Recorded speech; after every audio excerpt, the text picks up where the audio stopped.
Hello guys, once again good evening to all of you. Welcome you on my YouTube channel Learn with Concept by Archana Sharma. Now signing in Archana Sharma. इससे पहले वाली video में मैंने आपको clear किया था कि मैं कोर्स टू को कंटिन्यू कर रही हूँ, कंटेम्प्रेरी इंडिया एंड एजुकेशन, ठीक है, समकालीन भारत और शिक्षा। इसके रिगार्डिंग हम बात करेंगे बीएड फर्स्ट ईयर।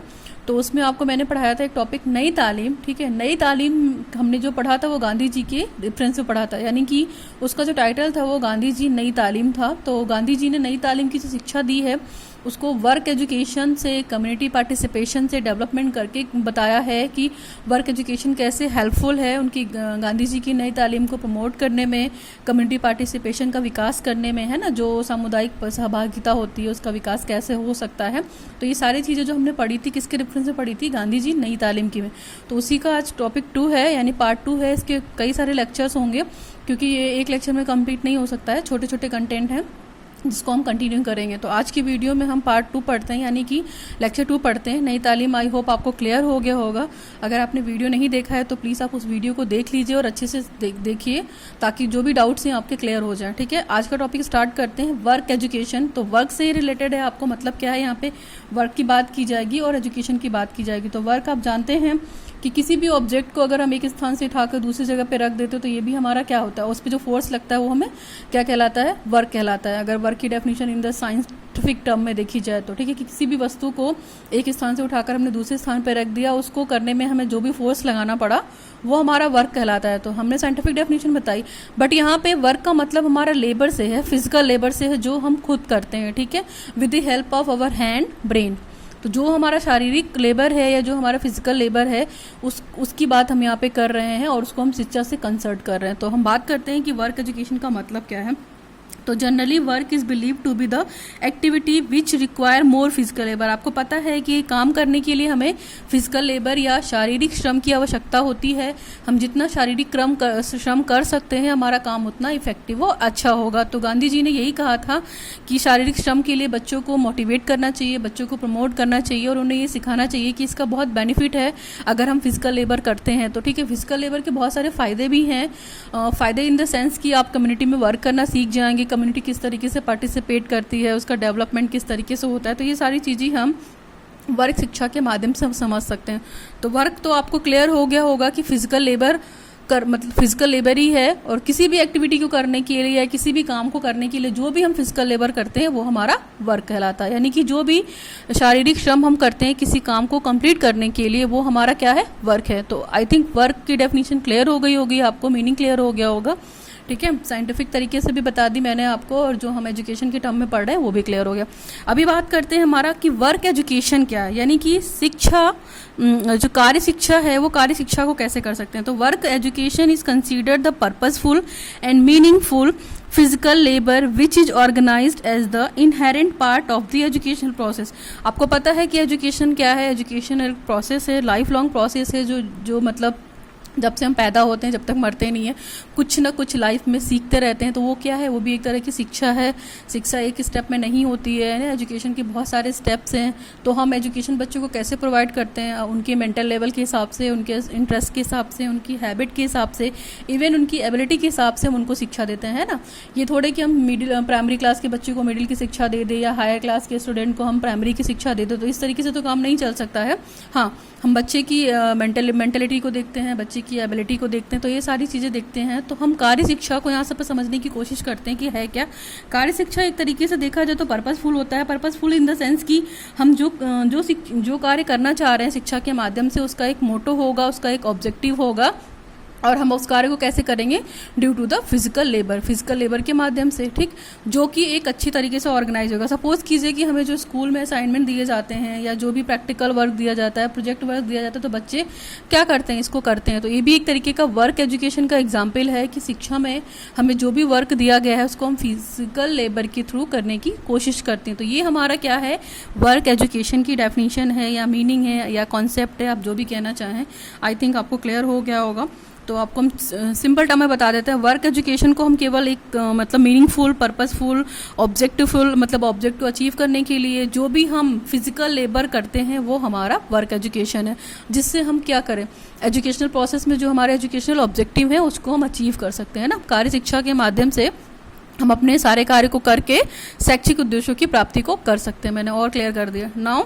तो आपका वर्क क्लियर होगा, एजुकेशन क्लियर हो गया और दोनों को कंबाइन करके वर्क एजुकेशन भी क्लियर हो गया। तो अभी हम बात करते हैं कि वर्क एजुकेशन में और क्या क्या कहा है गांधी जी ने इन द कॉन्सेप्ट ऑफ नई तालीम, कॉन्टेक्स्ट ऑफ नई तालीम, गांधी इज नई तालीम इवन।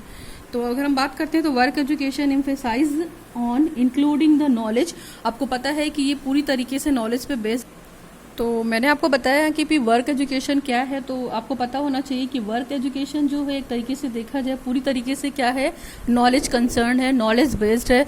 आप जो भी कार्य करेंगे शिक्षा के माध्यम से या शिक्षा का जो भी कार्य करेंगे उसमें क्या होगी, आपकी नॉलेज इंक्लूड होगी और आपकी नॉलेज एम्फेसाइज्ड भी होगी। एम्फेसाइज्ड इन द सेंस कि प्रभावित होगी, आप अच्छी चीज़ों को सीख लेंगे। ठीक है, understanding the practical skills in the educational activity. आपको ये भी पता है कि वर्क एजुकेशन के माध्यम से हम चीज़ों को अच्छी तरीके से समझ सकते हैं। इवन लर्निंग ऑब्जेक्टिव को या एजुकेशनल ऑब्जेक्टिव को जिसको हमें अचीव करना होता है हम प्रॉपर वे में समझ सकते हैं। इवन अगर देखा जाए तो वर्क एजुकेशन क्या है, सिंपल सा एक प्रैक्टिकल है, प्रैक्टिस भी कह सकते हैं आप उसको, प्रैक्टिकल वर्क भी कह सकते हैं, जिसको हम क्या करते हैं, करके सीखते हैं। और जाहिर सी बात है कि जब हम नॉलेज गेन करके चीज़ों को समझ कर प्रैक्टिकली करेंगे तो हमारी स्किल्स में क्या होगा, डेवलपमेंट होगा, हमारी एजुकेशनल स्किल्स बहुत अच्छी हो जाएंगी। ठीक है, तो ये तो था, that is more about the work education. अब बात करते हैं कि वर्क एजुकेशन की मेरिट क्या है, इंपॉर्टेंस क्या है, नीड क्या है वर्क एजुकेशन में। तो अगर आपसे तीनों में से कोई भी क्वेश्चन पूछा जाए कि what is the importance of work education, what is the merits of work education या नीड ऑफ वर्क एजुकेशन, तो आप ये आंसर लिख सकते हैं ईजी वे में, है ना। तीनों का आंसर लगभग सेम है। तो इस तरीके के शॉर्ट क्वेश्चंस आते हैं बीएड में, आप देखिए समझने की कोशिश करते हैं। It stabilise the coordination in hand and brain. Work education क्या करता है कि हाथ और मस्तिष्क में कोऑर्डिनेशन स्टेबलाइज करने का काम करता है। सपोज इसका बहुत अच्छा सा एग्जांपल है कि जो बुक है, बुक की हम लर्निंग कर लेते हैं, एज इट इज़ उसको लर्न कर लेते हैं, जो भी बुक में मटेरियल, स्टडी मटेरियल दिया होता है, लेकिन वो स्टडी मटेरियल तो हमने हाथों को देखकर, छू कर, बुक को टच करके या पढ़कर कर लिया, लेकिन यहाँ पे हमारा ब्रेन तो यूज़ हुआ लेकिन हमारी फिजिकल एक्टिविटी बिल्कुल नहीं हुई। तो क्या करता है वर्क एजुकेशन में तो प्रोजेक्ट दिया जाएगा, प्रैक्टिकल दिया जाएगा, तो वहाँ पे तो आपका हाथ भी काम करेगा, ब्रेन भी काम करेगा। तो इस तरीके से वर्क एजुकेशन क्या है, एक बहुत अच्छा कोऑर्डिनेशन बनाता है between the hand and brain. तो वर्क एजुकेशन में प्रैक्टिकल वर्क जब आपको दिया जाएगा तो अपने ब्रेन के साथ साथ अपने हाथों को भी यूज़ करेंगे। ठीक है, अब वैसे जनरली देखा जाए तो अगर हम बुकिश नॉलेज की बात करते हैं तो बुक को केवल हम लर्न कर सकते हैं ना, रोट लर्निंग। तो रोट लर्निंग कहीं ना कहीं हमारे लिए घातक सिद्ध हो जाती है, क्योंकि अगर एक टाइम के बाद अगर हम कुछ भूल गए हैं तो हम एज इट इज़ लिख नहीं पाते। बट हाँ, कॉन्सेप्ट के साथ अगर हम किसी भी चीज़ को पढ़ते हैं या पढ़ने की कोशिश करते हैं तो उसका मीनिंग हमारी माइंड में प्रॉपर तरीके से बना रहता है, बहुत हेल्प रहता है, हम एक बार रिकॉल करके चीज़ों को फटाफट लिख सकते हैं ना। तो इसमें ब्रेन हेल्पफुल है। तो आई होप आपको ये पॉइंट क्लियर हुआ होगा। नेक्स्ट पॉइंट है, it is essential and significant factor in learning process. आपको पता है कि वर्क एजुकेशन बहुत ही इंपॉर्टेंट है और इसका बहुत इंपॉर्टेंट रोल है आपके लर्निंग प्रोसेस को कंप्लीट करने में। लर्निंग प्रोसेस, जो भी आप लर्निंग कर रहे हैं, है ना, जो भी आप शिक्षा ग्रहण कर रहे हैं, जो भी कोर्स कर रहे हैं, तो वो एक तरीके का प्रोसेस ही है। जैसे बीएड कर रहे हैं आप, तो बीएड क्या है, बीएड एक तरीके का कोर्स है और उस कोर्स में आप जितने भी पेपर्स पढ़ रहे हैं वो एक तरीके के प्रोसेस के माध्यम से पढ़ रहे हैं। एजुकेशन भी क्या है, एक तरीके का प्रोसेस है जहाँ पे आप अपनी शिक्षा को ग्रहण कर रहे हैं through the learning process. Now next बात करते हैं, it develops the skills like problem solving, critical thinking and decision making. जब आप लर्निंग में एक्सपर्ट हो जाएंगे, आपकी लर्निंग प्रोसेस बहुत अच्छी चलेगी, है ना, हैंड और ब्रेन का कोऑर्डिनेशन बहुत अच्छा होगा, तो जाहिर सी बात है कि आप चीज़ों में जो प्रॉब्लम आएगी या कुछ भी प्रॉब्लम या टास्क आपको आएगा प्रॉब्लमेटिक, तो आप उसको क्रिटिकली वे में सॉल्व कर पाएंगे, है ना। क्रिटिकल वे में सॉल्व करने का मतलब यहाँ पे है कि लॉजिकल थिंकिंग, किसी भी चीज़ को सॉर्ट आउट करने के लॉजिक्स होते हैं, तो वो लॉजिकल थिंकिंग आप में अच्छे से डेवलप हो जाएगी। आप डिसीजन मेकिंग कर लेंगे, मतलब आपको ये पता चलेगा कि कौन सी चीज़ सही है, कौन सी चीज़ आपके लिए गलत है ना, आपको फटाफट डिसीजन लेना भी आ जाएगा। तो ये हेल्प करता है आपका वर्क एजुकेशन, इसलिए ये बहुत इंपॉर्टेंट है और इसकी मेरिट भी है अपनी, ठीक है, नीड भी है एजुकेशन प्रोसेस में। नेक्स्ट पॉइंट है, it is based on the need, interest and capabilities of student. देखिए, वर्क एजुकेशन जो होती है हम बच्चों को उनकी नीड के अकॉर्डिंग देते हैं, उनके इंटरेस्ट के अकॉर्डिंग देते हैं और उनकी एबिलिटी या कैपेबिलिटी के हिसाब से देते हैं। सपोज कीजिए जो भी प्रैक्टिकल वर्क मिल रहा है, जैसे ये जो शिक्षा दे रहे हैं आपको गांधी जी के हिसाब से दे रहे हैं, तो गांधी जी इनका ये कहना था कि बच्चों को वोकेशनल ट्रेनिंग दी जाए। बेसिक एजुकेशन थी जो उन्होंने क्राफ्ट एजुकेशन की बात की थी, जिसमें क्या था, टॉयज मेकिंग था, पॉट मेकिंग था, है ना, और स्टोरी टेलिंग था, और मान लीजिए साफ सफाई का कार्य था, और भी इस तरह के काम थे जो उन्होंने ये कहा था कि बच्चों को पढ़ाई के साथ साथ सिखाया जाए। ताकि ये बच्चे पढ़ाई के साथ साथ, अगर वो जो गरीब फैमिली से हैं तो पढ़ाई के साथ साथ अर्निंग भी कर सके, यानी कि इसको हम बोल सकते हैं लर्निंग बाय अर्निंग, यानी कि आप पढ़ के कुछ कमाई कर सकते हैं। तो जो बच्चा जिस भी चीज़ को सीखने में इंटरेस्ट है उसको उसकी वोकेशनल ट्रेनिंग दी जाए, क्राफ्ट के बारे में बताया जाए, है ना, साज सज्जा के बारे में बताया जाए। क्राफ्ट में और भी बहुत सारी चीज़ें आती हैं, डेकोरेशन से रिलेटेड चीज़ें आती हैं, है ना, अच्छे अच्छे पॉट्स बनते हैं, तो उनको बच्चों को ट्रेनिंग देकर बच्चों से बनवा कर उन्हें सेल भी किया जा सकता है। तो एक तरीके से ये लर्निंग बाय अर्निंग भी हो गई। गांधी जी की नई तालीम इस पर बहुत फोकस करती है, जो 1937 में आई थी, वर्धा शिक्षा सम्मेलन जिसको हम बोलते हैं, ठीक है। तो ये बच्चों के इंटरेस्ट के हिसाब से दी जाती है। जो मान लीजिए कोई बच्चा पॉट मेकिंग में बहुत अच्छा है, बहुत इंटरेस्ट है, तो वो करेगा। गर्ल्स हैं तो उनको सिलाई बुनाई और कढ़ाई का काम दे दिया जाएगा। बॉयज़ है तो एग्रीकल्चर का काम दे दिया जाएगा, है ना, खेती का काम दे दिया जाता है। तो ये तो गांधी जी ने यही बोला था कि ये उनके नीड और इंटरेस्ट के हिसाब से दिया जाए, ठीक है। जो बच्चा जितना एबल है, जितना कैपेबल है, उसके हिसाब से टीचर उसको उसका वर्क एजुकेशन दे सकता है। Now next point, it develops the ability of student according to the different stages of education.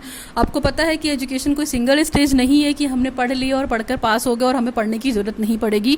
तो एजुकेशन के बहुत सारे स्टेजेस हैं। बच्चे की एज के अकॉर्डिंग हम उसको एजुकेशन देते हैं, बच्चे के इंटरेस्ट के अकॉर्डिंग उसको हम एजुकेशन देते हैं।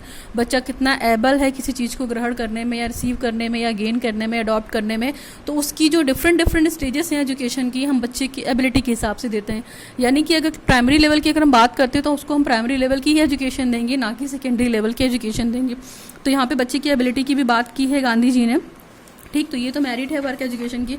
नेक्स्ट मेरिट देखते हैं और क्या, it help in the development of personality. आपको पता है कि वर्क एजुकेशन से क्या होता है, आपकी पर्सनालिटी बहुत एम्फेसाइज होती है। पर्सनालिटी इन द सेंस अगर हम बात करते हैं, we are talking about in the sense of BEd course. BEd क्या है, एक तरीके का टीचिंग कोर्स है। तो आपको पता है इसमें प्रैक्टिस की बात की जाती है। प्रैक्टिस टीचिंग जो आप करते हैं 40 डेज़ की या 40 लेसन प्लान बनाते हैं, तो उसमें क्या होता है, आप अपनी स्किल्स पे काम करते हैं ना। बहुत सारी स्किल्स होती हैं, इंट्रोडक्शन स्किल्स होती है, रेनफोर्समेंट स्किल्स होती है, एक्सप्लेनेशन स्किल्स होती है, स्टिमुलस वेरिएशन होती है, ब्लैक बोर्ड स्किल होती है। तो ये पर्टिकुलर स्किल पे पर्टिकुलर पीपल टीचर काम करती है। तो क्या होती है, जाहिर सी बात है कि जो उसकी पर्सनालिटी इफेक्टिव होगी वो कैसी हो जाएगी, बीइंग अ टीचर, ठीक है। बीएड करने का पर्पस क्या है कि अल्टीमेटली जब हम बीएड पास आउट होते हैं तो हमें हमारी जो पर्सनालिटी है एक टीचर की तरीके से लगे। तो टीचर की तरह से हमारी पर्सनालिटी तभी लगेगी जब हमारी जो प्रैक्टिस टीचिंग होती है, जो हम प्रैक्टिस करते हैं बीएड टीचिंग में, वो प्रॉपर वे से करें और सारी स्किल्स को अच्छे से प्रैक्टिस के थ्रू सीख सकें और उसको हम प्रैक्टिस के थ्रू थ्योरी में भी ला सकें, ठीक है। यानी कि जो भी स्किल्स हमने डेवलप की है वहाँ पे जो भी हम माइक्रो टीचिंग, मैक्रो टीचिंग या सिमुलेटेड टीचिंग की बात करते हैं, तो सारी टीचिंग क्या है, एक तरीके से स्किल्स को डेवलप करानी है।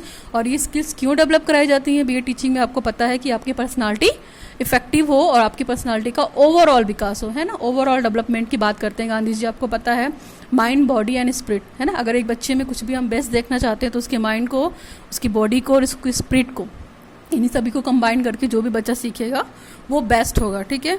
तो ये एग्जाम्पल था। और नेक्स्ट पॉइंट पे आते हैं, provides opportunity for the interaction with the different tool, techniques, method, material and object. जब आप चीज़ों को प्रैक्टिस में लाना सीख जाएंगे, प्रॉपर तरीके से प्रैक्टिस कर लेंगे, तो आपके पास बहुत सारी अपॉर्चुनिटी आएंगी लोगों से इंटरेक्ट होने के लिए, डिफरेंट तरीके का स्टडी मटेरियल यूज़ करने के लिए, है ना। टीचिंग मटेरियल एड जो हम यूज़ करते हैं अपनी प्रैक्टिस टीचिंग में, तो उससे क्या होती है, हमारी प्रैक्टिस टीचिंग काफ़ी इन्हेंस होती है। बच्चे इंटरेस्ट लेके पढ़ते हैं। आप कोई भी टॉपिक उठा लीजिए, कोई भी लेसन प्लान उठा लीजिए, अगर आप उसको बिना टीचिंग मटेरियल एड के पढ़ा के देखिए और एक टीचिंग मटेरियल एड के साथ पढ़ा के देखिए, आप अपना इवैल्यूएशन खुद कर सकते हैं कि किसका फीडबैक कितना अच्छा आया है। तो ठीक है, आप तरह तरह के मेथड यूज़ करना सीख जाएंगे, स्ट्रेटजीज यूज़ करना सीख जाएंगे। तो ये वर्क एजुकेशन इसकी भी बात करता है कि वर्क के साथ या सर्कमटेंसेस के साथ जो नई नई टेक्निक्स हैं, टूल्स हैं, उनको हम अपनी टीचिंग लर्निंग में अचीव करें, अडॉप्ट करें, अच्छे मेथड्स के थ्रू बच्चों को पढ़ाएं ताकि बच्चे प्रॉपर वे में सीख कर कुछ अच्छा कर सकें। नेक्स्ट है हमारा introduce to the world of work. जो ये वर्क एजुकेशन है, आपको पता है कि बच्चों को ये सिखाता है कि कार्य की दुनिया क्या है, फिजिकल लेबर की इंपॉर्टेंस क्या है, ठीक है, फिजिकल लेबर करना क्यों ज़रूरी है। अगर हम फिजिकल लेबर नहीं कर पाएंगे तो हम कम्युनिटी में सर्वाइव नहीं कर पाएंगे, कम्युनिकेशन नहीं कर पाएंगे लोगों को, और कोऑर्डिनेशन भी नहीं बना पाएंगे between the society and your school and your teachers and your co partners. Now next topic, it develops the understanding and the feeling of pride towards the importance of physical work and labour. देखिए ये point बहुत important है। Important in the sense कि जो feeling है आपके अंदर काम को करने की, ठीक है, तो एक तरीके की वो भावना है आप फिजिकल वर्क के माध्यम से या फिजिकल लेबर के माध्यम से किसी भी काम को छोटा या बड़ा कंसीडर नहीं कर सकते हैं, क्योंकि टीचर की नज़र में सारे बच्चे सेम होते हैं। ठीक, तो किसी भी कार्य को करने में छोटा और बड़ा कोई नहीं होता है, काम सभी के लिए सेम होता है। तो वर्क एजुकेशन आपको यही बताता है कि वर्क एजुकेशन की कितनी इंपॉर्टेंस है, उसकी फीलिंग कितनी इंपॉर्टेंस है और उसको समझ कर करने की कितनी इंपॉर्टेंस है। नाउ ये तो हमारी नीड थी, मेरिट थी, इंपॉर्टेंस थी। अभी हम बात करते हैं प्रिंसिपल ऑफ वर्क एजुकेशन। तो कुछ प्रिंसिपल हैं वर्क एजुकेशन किस पे कार्य करता है, तो आपको पता होना चाहिए। It is based on the principle of learning by doing, करके सीखने के सिद्धांत पे बल देता है। तो करके सीखने का सिद्धांत जो फॉलो करता है, आपको पता है कि ये प्लेवे मेथड भी है एक तरीके से, कि खेल खेल में सीखा जाए, कुछ कर सीखा जाए। रूसो इसके फेवर में थे और रूसो का यही कहना था कि बच्चे को अगर हम गार्डन में छोड़ दें या नेचर में छोड़ दें तो बच्चा चीज़ों को कर के खुद से सीखेगा, है ना। उन्होंने बुकिश नॉलेज को अपोज किया, देखा जाए तो एक तरीके से।